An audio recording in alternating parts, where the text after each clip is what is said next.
Zona e njohur si Vabli, buzë rrugës nacionale Burrel Skuraj në Shkopet vijon të ndotet nga persona të papërgjegjshëm. Pika më e ndotur mbetet ajo pra mburimit të ujit ku qytetarë nga zona të ndryshme shkojnë për të mbushur ujë për konsum. Siç duket nga pamjet, aty hidhen bidona plastik të cilët dalin jashtë përdorimit ose vetë ata që shkojnë aty i seleksionojnë dhe zgjedhin më të mirët. Megjithse kjo zonë pastrohet vazhdimisht nga Bashkia e Matit, ndotja rikthehet. Kalimtarët apo ata që shkojnë posaçërisht për të mbushur ujë në Vabli injorojnë dukshëm sinjalistikën e vendosur për të mos hedhur mbeturinë aty. Qindra bidon plastik janë hedhur në anën e poshtme të rrugës duke krijuar një pamje të shëmtuar dhe ndotje të madhe të zonës.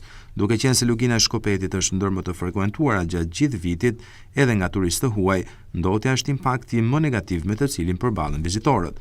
Sipas banorëve të zonës, ndëshkimi i ndotësve nëpërmjet kamerave të vëzhgimit dhe ndëshkimi penal i tyre mbetet opsioni i vetëm që ndotja në këtë zonë piktoreske të mos vazhdojë dhe mjedisi të jetë i pastër.